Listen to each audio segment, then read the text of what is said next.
في الآخرة حسنة وقنا عذاب النار اللهم إنا نجعلك في نحر আজকের এই দোয়া মাহফিলকে আপনি কবুল করুন। এই ইন্তজাম যারা করেছেন আল্লাহ তাদেরকে আপনি যা যা দান করুন রব্বুল আলামিন।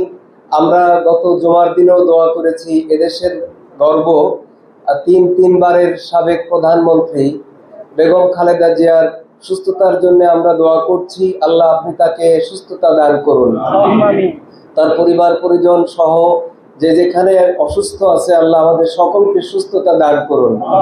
আমাদের এই এলাকা থেকে নির্বাচনের জন্য আমরা দোয়া করছি রব্বুল আলামিন, উত্তম ফয়সালার মালিক আপনি আমাদেরকে কবুল করুন রব্বুল আলামিন। সবাই আমাদের সেই কামনা রব্বুল আলামিন আমাদের এই প্রিয় দেশকে আপনি মঞ্জুর করুন। এই কলেজে আমরা বিভিন্ন সময়ে বিভিন্ন অনুষ্ঠান করি, কেউ আপনি কবুল করুন রব্বুল আলামিন। আমাদের আজকের এই আয়োজনকে আপনি কবুল করুন। রব্বানা তাকাব্বাল মিন্না ইন্নাকা আনতাস সামিউর রহিম। সুবহানা রাব্বিকা রাব্বিল ইজ্জাতি আম্মা ইয়াসিফুন। এই এলাকার প্রত্যেকটা যারা আওয়ামী লীগ করতো না, এই ধরনের প্রত্যেকটা পরিবারকেই এই ধরনের সমস্যার মোকাবেলা করতে হয়েছে। আমি ভেবেছিলাম 17 বছর পর যাচ্ছি, ভোটের কথা বলবো, একটু কথা বলবো, চলে আসবো। এখন দেখছি আপনাদের যে সমস্যাগুলো তুলে ধরেছেন, এইটা আমি জানি না কোন মহাপুরুষ আছে কিনা চট করে সমাধান করে ফেলবে। হ্যাঁ, নিঃসন্দেহে আমি ভোটের জন্য বলতে পারি আপনাদেরকে, ভোট যেহেতু ভোট দরকার, তো এখানে মিথ্যা কথা বলতে অসুবিধা নেই, আমি বলতেই পারি আমার ভোট দরকার। সুতরাং সব সমস্যার সমাধান করে দেবো, জান, কোনো সমস্যা নেই। আরে ভাই কি জন্য তালে দিয়েছেন? আমি বলতেছি ভোট পাওয়ার জন্য একটা মিথ্যা কথা বললাম যে আপনাদের সব সমস্যার সমাধান করে দেবো, ভোট দেন। ভোট দেওয়ার পরে আপনি আর খুঁজে পাবেন না। কিন্তু আমার তো পালায় যাওয়ার সুযোগ নাই। আমি তো এলাকায় থাকি, এলাকায় বড় হয়েছি। শাহজাহানপুর থানায়, শাহজাহানপুর থানা শাহজাহানপুরে আমার বাড়ি। তো যেটা বলছিলাম যে সমস্যাগুলো কি যদি একটা একটা করে আসি আপনাদের কাছে। দেখেন, এই যে একটা ব্যাটারি চালিত রিক্সা, এর একটা জাতীয় সমস্যা। এটা 5 তারিখের আগে 2-1টা ছিল নর্মাল রিক্সা, এর মধ্যে মোটর লাগানো ছিল 2-1টা। 5 তারিখের পর ব্যাপক আকারে এরা চলে আসছে ঢাকায়, গ্রাম থেকে। এরা কারা জানেন? সব গ্রামে আওয়ামী লীগ করবে, পালায় ঢাকায় চলে আসছে। এখন যে কোনো গভর্নমেন্ট আসুক, পরে দেখা যাবে, এখন থাকে এটা। অর্থাৎ যে ওনারা আরাম করে যাবে, পরবর্তী গভর্নমেন্ট এসে এটার দুর্ভোগ মানে সমাধানের চেষ্টা করবে, লাঘব করার চেষ্টা করবে আগামী গভর্নমেন্ট। এই গভর্নমেন্ট কিছু করবে না।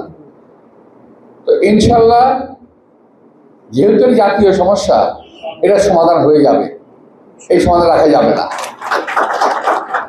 তারপরে হকার, এটাও একটা সমস্যা। তাহলে কি করা যাবে? হকারদেরকে ওঠানো যাবে না, পুনর্বাসন করতে হবে। ঠিক আছে, পুনর্বাসনের ব্যবস্থা নিলাম। বিশাল বিশাল দেখবেন যে রাস্তার 2 পাশে, গুলিস্তান গেলে সদরে যাওয়ার পথে 2 পাশে যে মার্কেটগুলো আছে না, এই মার্কেটগুলো করা হয়েছিল হকারদের বসানোর জন্য। পরবর্তীতে যখন আমরা ছিলাম না, তখন হকার জায়গায় হয়ে গেল, মার্কেটের জায়গায় আরেকটা মার্কেট হয়ে গেল। এটা আমাদের জাতির দুর্ভাগ্য। তো যাই হোক, হকারের সমস্যার সমাধান করতে হবে, আমাদের নিজেদের বাঁচতে হবে, ওদের বাঁচাতে হবে। এই ফুটপাত দোকান বসাইছে কিন্তু আওয়ামী লীগ, হকার বসাইছে কিন্তু আওয়ামী লীগ। এগুলো কিন্তু আগে ছিল না। আপনার খেয়াল করে দেখেন, এখানে আমি জানি অনেকেই 2-4জন না, অন্তত 10 ভাগ তো আছেন যারা আওয়ামী লীগের সময় আওয়ামী লীগের সমর্থন করতেন, কিন্তু করে গেছে, কাজ অপকর্মটা করে গেছে ওরা। আরেকটা সমস্যা হলো কি, জলাবদ্ধতা। আমি কি বলবো, আমার বাসায় আর পানি ঢুকে, বৃষ্টি আসলে। আমার বাসা হলো এই এলাকার মধ্যে সবচেয়ে উঁচু আছে। আমার শহীদবাগ নাম শুনছেন না?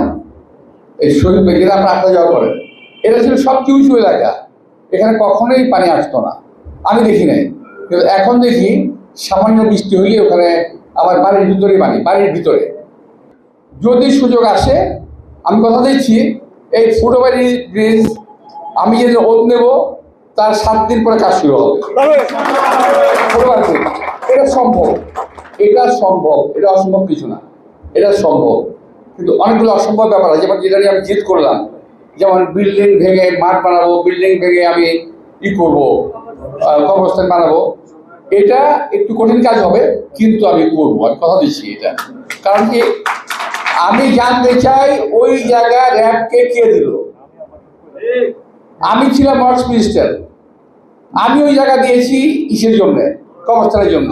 র্যাবকে বিল্ডিং করার কথা কে দিল? এটা আমি ওখানে পার্ক বানিয়েছি, আমার পার্ক ভেঙে, শিশু পার্ক ভেঙে তারা বিল্ডিং বানিয়েছে।